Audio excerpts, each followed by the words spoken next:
Claim: does Saudi Arabia's suspension of block work visas to India indicate collapse of our foreign policy? Fact check. The claim is going viral on social media.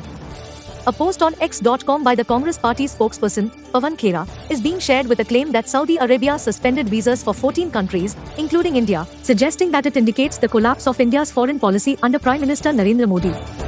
The text in the post reads, Saudi Arabia suspending visas for 14 countries, including India, is just the latest blow in a steady collapse of India's foreign policy under Modi.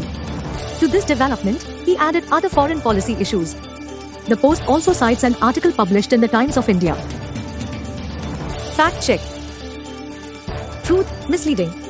Saudi Arabia on 13 April 2025 suspended work visas temporarily for 14 countries, including India, to manage the huge inflow of Hajj pilgrims, and it has nothing to do with the Modi government's foreign policy.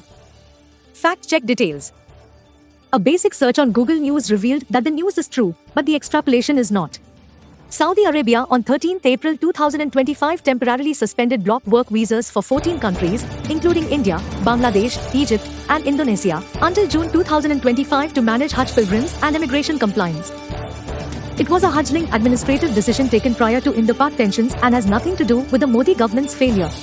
Several news reports have also covered the development here and here. Hence, the claim is misleading. Claim: Saudi Arabia suspending visas for 14 countries, including India, is just the latest blow in a steady collapse of India's foreign policy under Modi. Conclusion: misleading.